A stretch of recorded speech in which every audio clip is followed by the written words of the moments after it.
Welcome back. Now we will discuss about the complete multi-pressure system.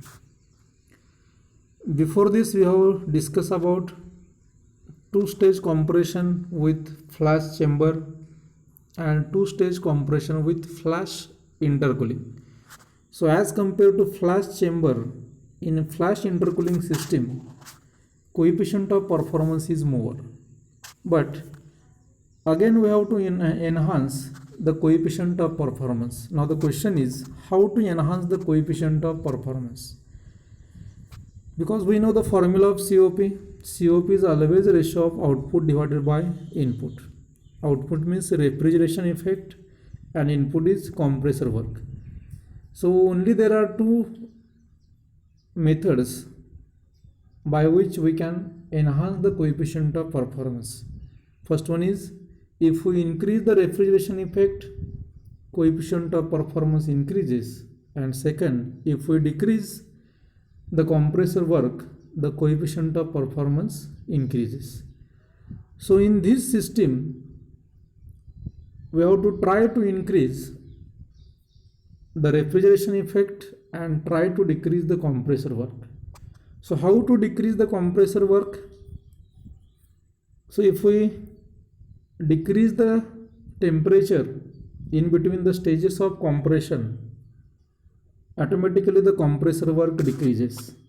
And if we expand the refrigerant more times, that is multiple expansion of refrigerant expand with the help of first throttle valve, after that again it is expand with the help of second throttle valve.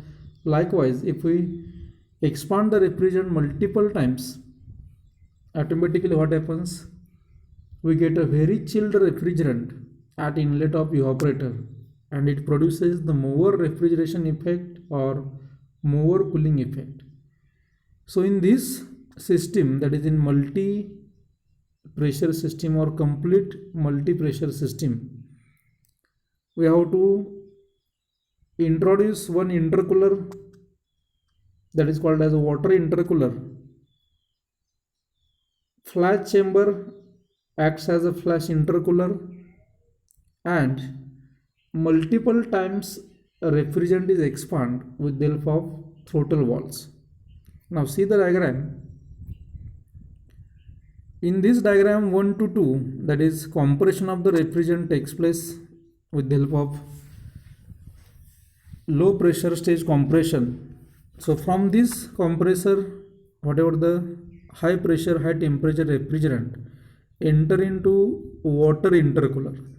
So in this water intercooler, some amount temperature of refrigerant decreases because water absorbs the heat from refrigerant. So this some amount chilled refrigerant enter into this flash chamber. So in flash tank, that refrigerant opens in liquid refrigerant and again its temperature decreases. That means complete de-superheating of that refrigerant takes place in this flash chamber.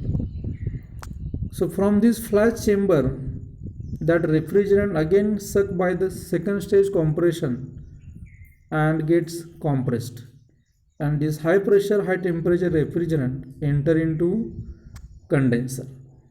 So in condenser, this refrigerant reject heat to surrounding at constant pressure and convert into liquid form.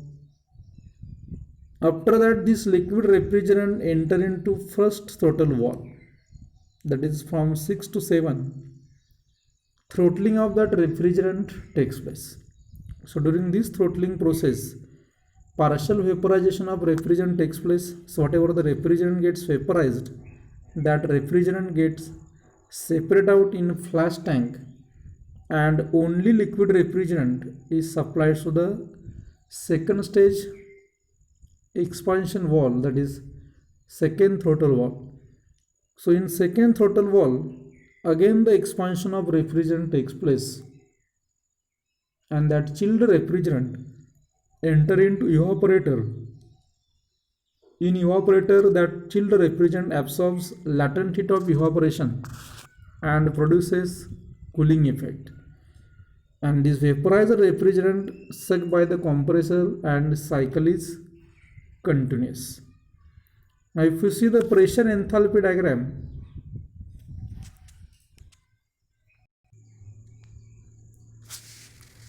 if we see this pressure enthalpy diagram, 1 to 2 represents the compression of refrigerant with the help of low pressure compressor. 2 to 3 represents intercooling of that refrigerant takes place with the help of water intercooler.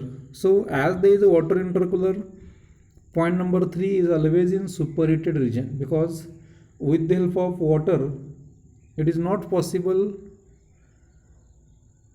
to do complete desuperheating, that is complete intercooling is not possible, or perfect intercooling is not possible only with the help of this water intercooler, but some amount temperature decreases with the help of this water intercooler.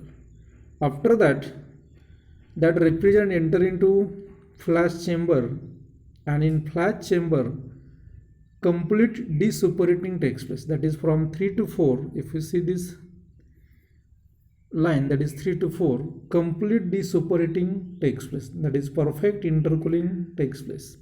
Hence the point number 4 always lies on saturated liquid line.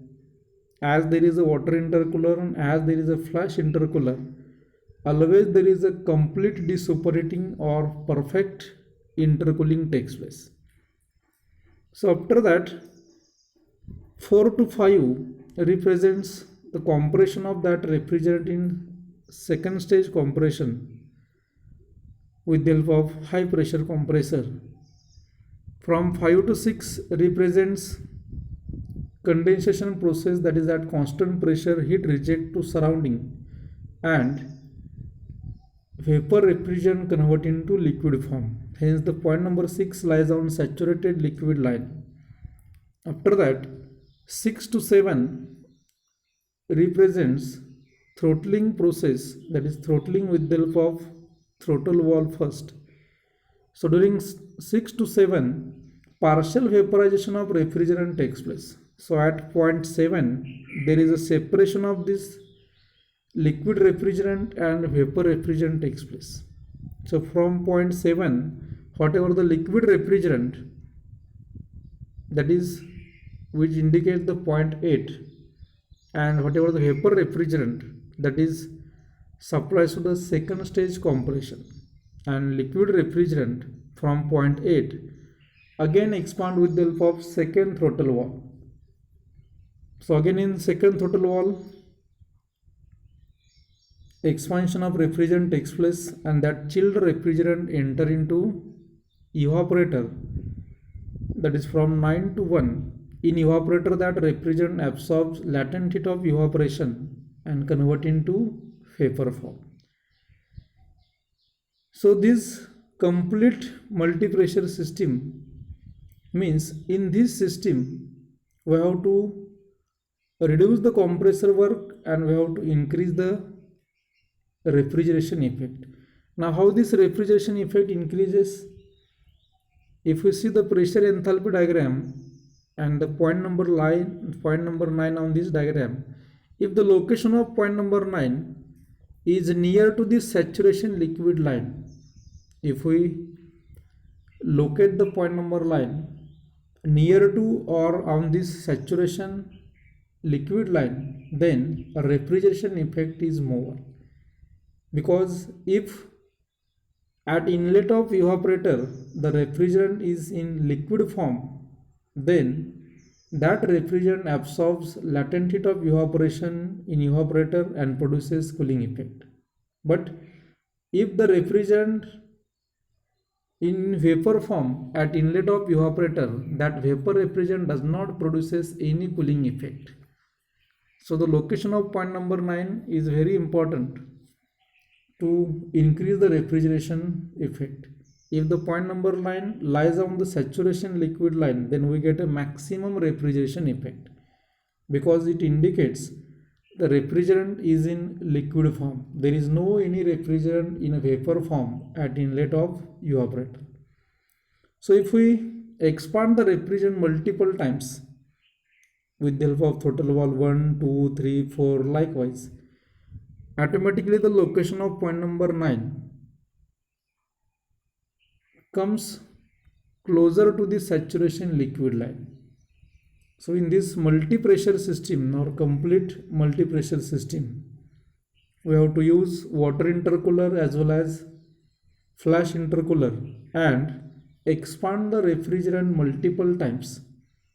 So with the help of this system, we get a maximum coefficient of performance.